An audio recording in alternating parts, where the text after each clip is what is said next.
నమస్తే BCN news కి స్వాగతం. నా పేరు నీలిమ. ముందుగా ముఖ్యాంశాలు.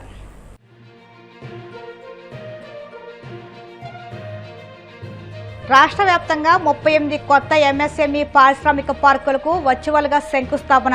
రాష్ట్రం నుంచి 100 యూనికార్న్ కంపెనీల ఏర్పాటే లక్ష్యమన్న సీఎం చంద్రబాబు.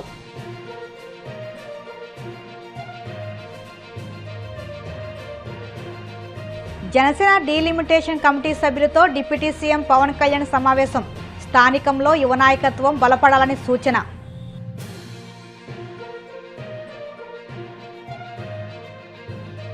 ఆచంట నియోజకవర్గంలో పలు అభివృద్ధి పనులకు శ్రీకారం. ఎమ్మెల్యే పితాని ఆధ్వర్యంలో పనులు ప్రారంభించిన మంత్రి గొట్టిపాటి, కేంద్ర మంత్రి శ్రీనివాస వర్మ.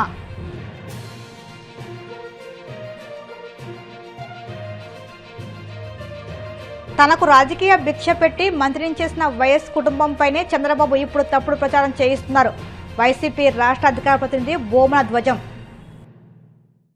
రాష్ట్రంలోని సూక్ష్మ, చిన్న, మధ్య తరహా పరిశ్రమల ఉత్పత్తులను అంతర్జాతీయ వేదికపైకి తీసుకెళ్లే లక్ష్యంతో ప్రభుత్వం కీలక అడుగు వేసింది.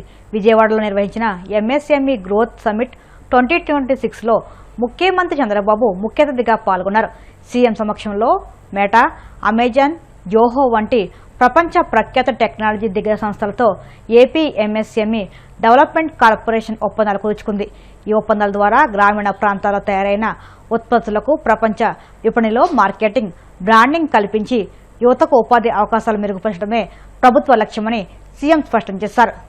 డాక్టర్ బిఆర్ అంబేద్కర్ గారి పేరుతో ఒక మోడర్న్ కళావేదిక ప్రారంభించుకుని ఇదే ప్రాంగణంలో ఈరోజు ఎంఎస్ఎంఈ సబ్మిట్ నిర్వహించుకుంటున్నాం. నా ఉద్దేశంలో ఇది ఒక చరిత్రగా మిగిలిపోతుంది. 1 ఫ్యామిలీ 1 ఆంటర్ప్రెన్యూర్ తప్పకుండా జరిగి తీరుతుందని చెప్పి కూడా నేను మీ అందరికీ విజ్ఞప్తి చేస్తున్నా.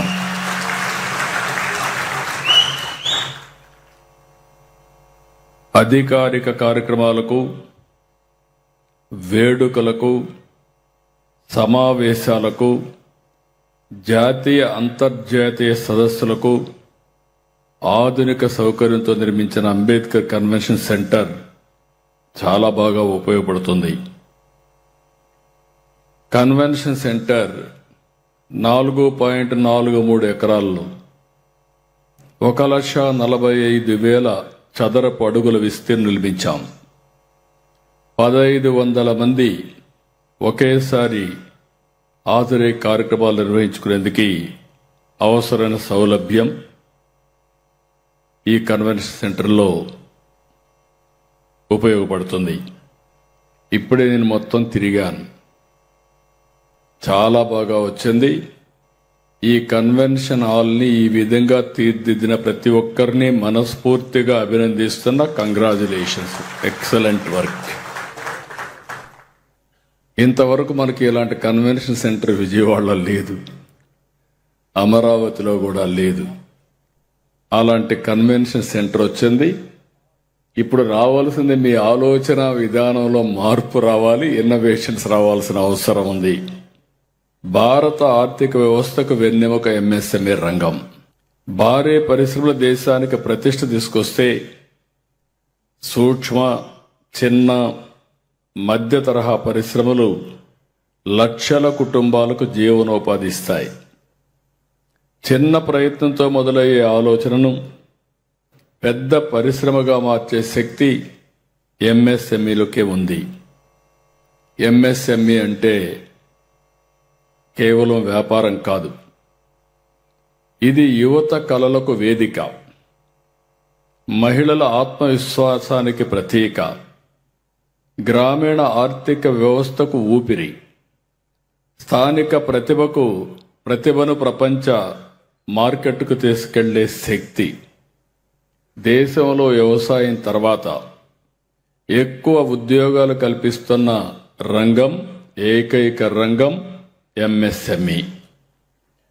ఆంధ్రప్రదేశ్లో సహజ వనరులకు కొరత లేదు, అవకాశాలకు తిరుగులేదు, నైపుణ్యం కలిగిన మానవ వనరులకు కొరత లేదు. వీటిని సద్వినియోగం చేసుకునేలా పాలసీలు కూడా తీసుకొచ్చాం. పోర్ట్లు, ఎయిర్పోర్ట్లు, హైవేలు, రైల్వే లాంటి లాజిస్టిక్స్ సమకూరుస్తున్నాం. నీళ్లున్నాయి, కరెంట్ ఉంది. అవసరమైన అన్ని వనరులు కూడా ఎవరైనా ప్రారంభించాలంటే అతి తొందరలో మీకు అందజేసే విధంగా ఈ ప్రభుత్వం సౌకర్యాలు కల్పిస్తామని చెప్పి కూడా మరొక్కసారి మీ అందరికీ తెలియజేస్తున్నా.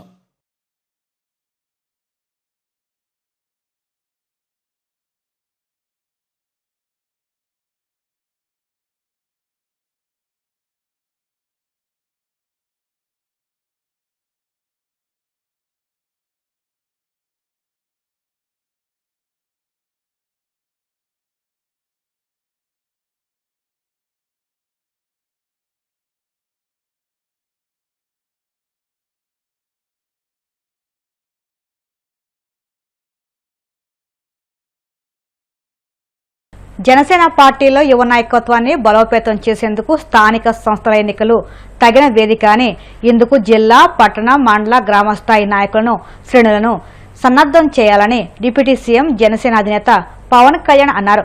పార్టీ తరపున స్థానిక సంస్థల ఎన్నికలు డీలిమిటేషన్పై ఏర్పాటైన ప్రాంతీయ కమిటీల సభ్యులతో ఆయన రాజమహేంద్రవరంలో సమావేశమయ్యారు. కమిటీ సభ్యులు తమ ప్రాంతాల్లోని మున్సిపల్ కార్పొరేషన్లు, మున్సిపాలిటీలు, నగర పంచాయతీలు, అక్కడి వార్డుల పునర్విభజన నాయకుల అభిప్రాయాలను నివేదిక రూపంలో పవన్కు అందజేశారు. పశ్చిమ గోదావరి జిల్లా ఆచంట నియోజకవర్గంలోని పెనుగొండ మండలాల్లో పలు అభివృద్ధి పనులను ఎమ్మెల్యే పితాని ఆధ్వర్యంలో జిల్లా ఇన్ఛార్జి మంత్రి గొట్టిపాటి రవికుమార్, కేంద్ర మంత్రి భూపతిరాజు శ్రీనివాసవర్మతో కలిసి ప్రారంభించారు. నత్తారామేశ్వరం గ్రామంలో 40 లక్షల వ్యయంతో నిర్మించిన గ్రామ పంచాయతీ భవనం, 20.80 లక్షల వ్యయంతో నిర్మించిన ఆయుష్మాన్ ఆరోగ్య మందిర్, విలేజ్ హెల్త్ క్లినిక్ ప్రారంభించారు. గరువు గ్రామంలో 30 లక్షల వ్యయంతో నిర్మించిన సీసీ రోడ్లు, డ్రైన్లు, నౌడూరు సెంటర్ నుంచి బ్రాహ్మణ చెరువు వరకు 2.50 కోట్ల వ్యయంతో నిర్మించిన ప్రధాన రహదారి, మాటేరు గ్రామంలో ఎస్సీ కాలనీలో గృహాలకు ఉచిత సోలార్ ప్రారంభోత్సవం చేశారు. ఈ కార్యక్రమంలో జిల్లా కలెక్టర్ చదలవాడ నాగరాణి, కూటమి నాయకులు, వివిధ శాఖల అధికారులు పాల్గొన్నారు. నెగ్గుపూడి ఎస్సీ కాలనీలో ఇవాళ సూర్య గారి కార్యక్రమానికి నేను, మన ఎమ్మెల్యే గారు, అలానే సెంట్రల్ మినిస్టర్ వర్మ గారు ముగ్గురు కూడా రావడం జరిగింది. ఈ కాలనీలో 150 మంది ఇళ్లకి మేము సోలార్ పెట్టుకుంటామని వాళ్ళే మాకు కన్సర్న్ ఇచ్చారు. అవన్నీ కూడా పూర్తి చేయించే భాగంలో ఇవాళ ఇక్కడికి వచ్చాము. ఒక ఇంట్లో చూసాము ఏ విధంగా వర్క్ చేస్తుందని కూడా. దాదాపు ఇప్పుడు 25 మంది పెట్టారు ఎస్సీ ఎస్టీలకి. టోటల్ గా రాష్ట్రం మొత్తం మీద 6 లక్షల కనెక్షన్స్ ఓన్లీ ఎస్సీ ఎస్టీలు పెడుతున్నాం. మన టార్గెట్ 20 లక్షల ఇళ్ల మీద పెట్టాలనేది టార్గెట్. చూస్తా ఉన్నాం ఇవాళ మనకి విపరీతమైన టెంపరేచర్స్ పెరిగిపోయినాయి. విద్యుత్ సప్లై కూడా చాలా ఇబ్బందిమైన పరిస్థితులు వచ్చింది. విద్యుత్ మన దగ్గర కావాల్సినంత ఉంది. ట్రాన్స్ఫార్మర్ ఓవర్లోడ్ అవటం కానీ, ఎండల వల్ల విపరీతమైన తలకాయ నొప్పులు రావటం జరుగుతుంది. అందుకని ముఖ్యమంత్రి గారు 2 సంవత్సరాల ముందే గ్రహించి, ఎప్పుడైతే కూటమి ప్రభుత్వం వచ్చిందో ఆ రోజే గ్రహించి ఖచ్చితంగా మనం సోలార్ అనే దాన్ని వాడుకోవాలనే దానికోసం ఇవాళ పెద్ద ఎత్తున వాడుతున్నాం. మోడీ గారి నాయకత్వంలో దాదాపు 1 కోటి కనెక్షన్లు దేశం మొత్తం మీద పెట్టాలంటే ఇవాళ రాష్ట్రంలో 6 లక్షల కనెక్షన్స్ ఓన్లీ ఎస్సీ ఎస్టీలు ఇళ్ల మీద పెడుతున్నాం. అది కాక మిగతా వాళ్ళకి కూడా బీసీలకు అదనంగా ఒక 20,000 ఇస్తున్నాం.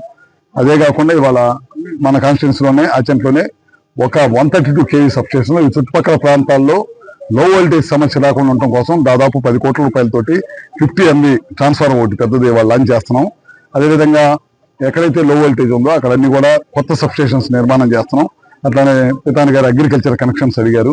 అవన్నీ కూడా మొన్న ఈ మధ్య ఒక 100 మందికి అగ్రికల్చర్ కనెక్షన్స్ ఇవ్వటం, ట్రాన్స్ఫార్మర్లు ఇవ్వటం జరిగింది. ఇంకా ఎక్కడైతే ఈ రకమైన సమస్యలు ఉందో వాటిని అన్నింటిని కూడా అధిగమించుకుంటూ పవర్ డిపార్ట్మెంట్ చేస్తుంది. ఒకటే ప్రజలకు విన్నవించుకునేది ఏంటంటే, ఈ ఎండల తీవ్రత వల్ల అక్కడక్కడ ఓవర్లోడ్ అవటం, చిన్న చిన్న ట్రాన్స్ఫార్మర్లు రిపేర్ రావటం అట్లాంటివి జరుగుతున్నాయి. అక్కడ కరెంటు పోయినప్పుడు 1-2 గంటలు ఇబ్బంది ఉంటుంది.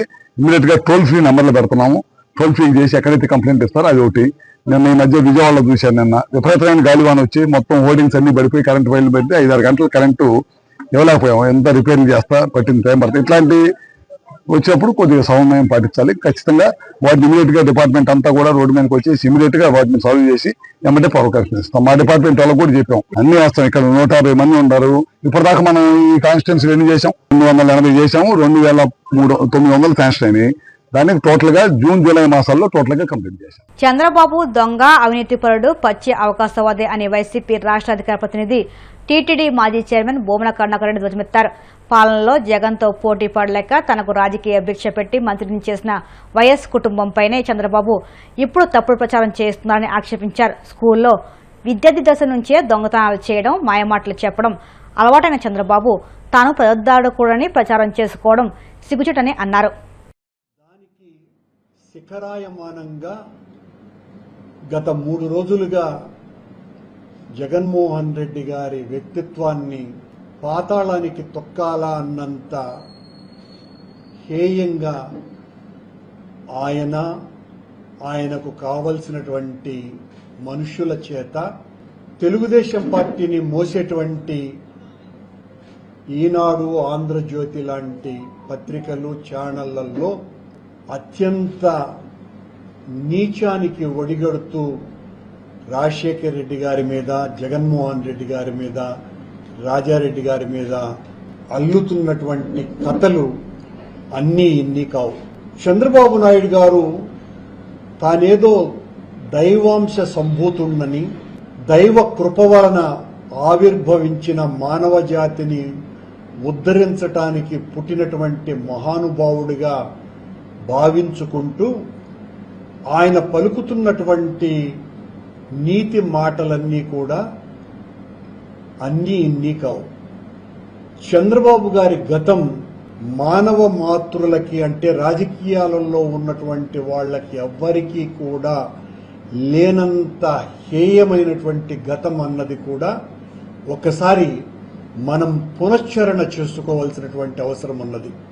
మా నాయకులను గురించి మాట్లాడేటువంటి చంద్రబాబు నాయుడు గారు, ఆయన తొత్తులు, మీ నాయకుడి యొక్క గతం ఎలాంటిది, మా నాయకులను గురించి పనిగొట్టుకుని అబద్ధాలు రాస్తున్నటువంటి మీరు నిజంగా రాజశేఖర్ రెడ్డి గారు అంత దుర్మార్గుడిగా మీరు చిత్రీకరిస్తుంటే, ఆ మహానుభావుడు చనిపోతే 670 మంది పేదవాళ్లు వాళ్ళ గుండెలు పగిలి ఆత్మహత్యలు చేసుకున్నారు. రాజశేఖర్ రెడ్డి లాంటి మహానుభావుడు, ప్రజారంజకుడైనటువంటి పాలకుడు చనిపోయిన తర్వాత మేమెందుకు బ్రతకాలి అనని చనిపోయారంటే, ఇది ప్రపంచంలో ఏ రాజకీయ నాయకుడికి, ఏ చక్రవర్తికి, ఏ రాజుకి ఎంత గొప్పగా పరిపాలించినారు అని చెప్పుకునేటువంటి రాజులు, చక్రవర్తులు చనిపోయినా కూడా ఇంతమంది గుండెలవిసి చనిపోయినటువంటి సందర్భం ప్రపంచ చరిత్రలోనే లేదు. అది ఒక్క రాజశేఖర్ రెడ్డి గారికి మాత్రమే చెల్లింది. అంటేనే రాజశేఖర్ రెడ్డి గారు ప్రజల గుండెల్లో ఎంత చిరస్మరణీయమైనటువంటి స్థానాన్ని ఏర్పరచుకున్నారు అనటానికి ఇంతకంటే ఉదాహరణ మరొకటి లేదు. ఆ రోజున రాజశేఖర్ రెడ్డి గారు చనిపోయినప్పుడు దాదాపు 9 కోట్ల మంది ఆంధ్ర ప్రజల ఇళ్లల్లో కనీసం అంటే 90% పైగా కుటుంబాలు పొయ్యి కూడా 3 రోజులు వెలిగించకుండా మొత్తమంతా దుఃఖసాగరంలోనే మునిగినారు అని ఎన్ని కూడా చరిత్ర కదా, అందరూ మర్చిపోలేనటువంటి విషయం కదా. రాజశేఖర రెడ్డి గారి మరణాన్ని తట్టుకోలేక చనిపోయినటువంటి వాళ్ల సంఖ్య, రాజశేఖర రెడ్డి గారి మరణంతో ఏడ్చినటువంటి ఆ కన్నీళ్లు గోదావరి నదే ఉప్పొంగినంతగా ఉప్పొంగటం అన్నది అందరికీ తెలిసిన విషయమే కదా. మానవ జాతి చరిత్రలో రాజశేఖర రెడ్డి గారి భౌతిక కాయానికి ఖననం చేసినప్పుడు ఆ మారుమూల పల్లెటూళ్ళలో దాదాపు 5 లక్షల మంది అటెండ్ అయినారు. అంటే రాజశేఖర రెడ్డి గారి పట్ల ప్రజలకు ఉన్నటువంటి ప్రేమాభిమానాలు ఏవి అన్నది చెప్పకనే చెప్పినటువంటి విషయమే కదా. రాజశేఖర రెడ్డి గారికి ఈ రాష్ట్రంలో, ఇరు రాష్ట్రాలలో నెలకొల్పబడ్డటువంటి విగ్రహాలు, కన్నీళ్లతో ప్రజలు కట్టించుకున్న గుడులు, కొల్లలు కదా. వేలాది రాజశేఖర రెడ్డి గారి విగ్రహాలు. ఇప్పుడు కాసేపు ప్రకటనలు.